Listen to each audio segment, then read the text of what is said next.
2003, beneath the shade of a mango tree in a quiet cemetery on the outskirts of Quezon City, a life came full circle. The headstone bore words etched in both Hebrew and Tagalog. Pusong Filipino, anak ng Diyos, a Filipino heart, a child of God. It marked the resting place of Eli, a Jewish orphan who had chosen the Philippines as his home, and in doing so, became part of its story. His journey began not in Manila but in the shadows of World War II, where he lost everything but clung to the hope of survival. What followed was not just a life rebuilt, but a promise fulfilled, to live in honor of the nation that had welcomed him when the world had turned its back. In 1947, the port of Manila was alive with the chaos of ships, voices, and the scent of salt carried by the wind. Among the crowd stood an 8-year-old boy, thin and silent, his small hand clinging tightly to that of a volunteer he barely knew. His name was Eli. He had no suitcase, no keepsakes, only the invisible scars of a Europe torn apart by war. Eli was Jewish, a child of the Holocaust. His parents had vanished in the final sweeps of violence that consumed their town. For years he survived as a secret, hidden in barns, attics, and dark corners where silence was his only defense. When the guns finally quieted, he was no longer a son, no longer a brother, just one of thousands of nameless orphans scattered among the ruins. Hope arrived in an unexpected form. A nurse who had heard of a faraway land in Asia that had once opened its doors to Jews when the rest of the world looked away. That land was the Philippines, and thanks to her persistence, Eli was placed on a ship that would carry him into the unknown. When he first stepped onto Filipino soil, everything felt foreign. The language was strange, the signs unreadable, and even the smell of food, arroz caldo simmering on street corners, meant nothing to him. But then came a moment that he would never forget. A woman dressed simply handed him a steaming bowl of rice porridge.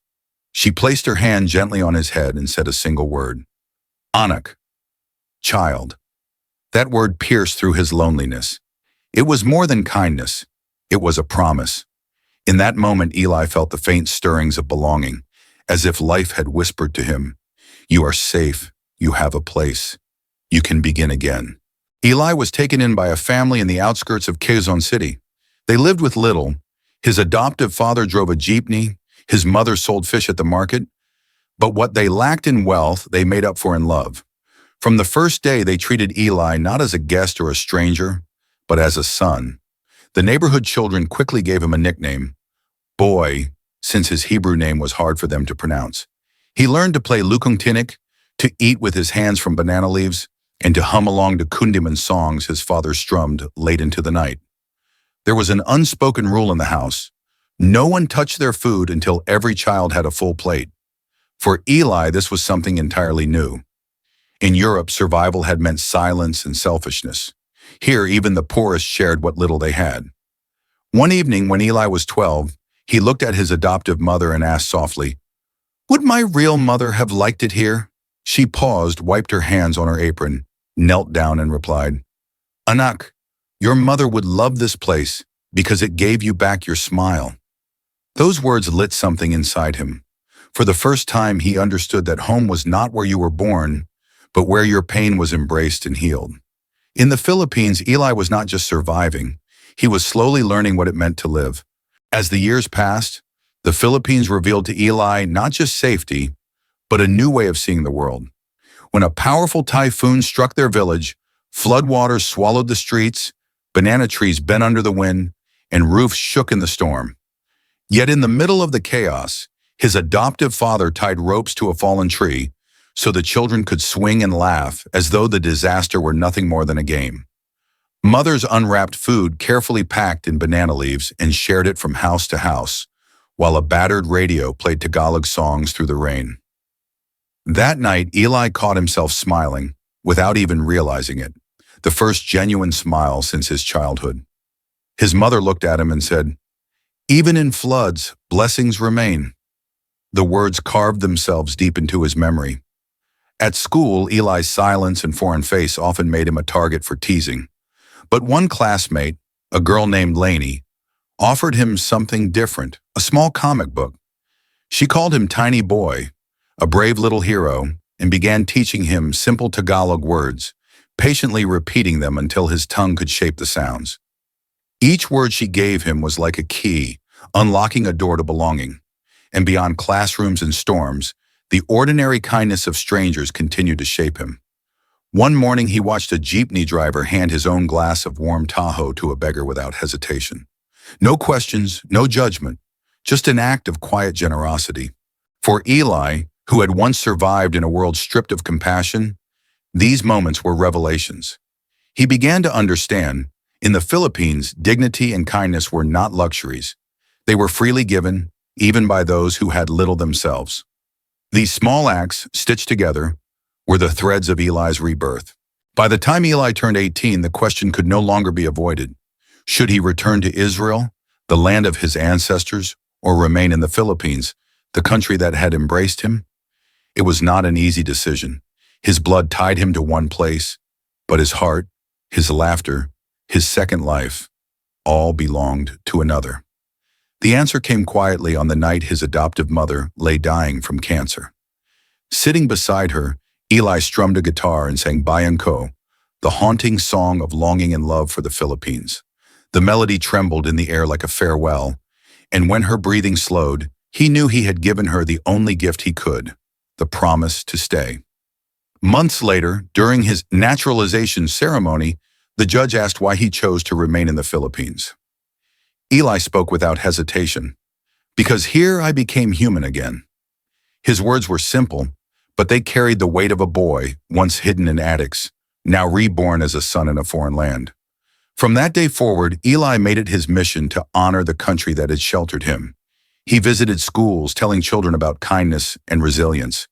He spoke of President Manuel Quezon, who had once opened the nation's doors to Jewish refugees when others had shut them out. And when he traveled to Europe for a post-war conference, he addressed the audience not in Hebrew or English, but in Tagalog. His voice filled the room with pride as he declared, "No nation is small when its people have great hearts."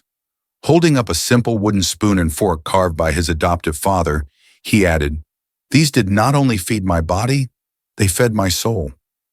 Eli had chosen his homeland, and in doing so, he had chosen his identity.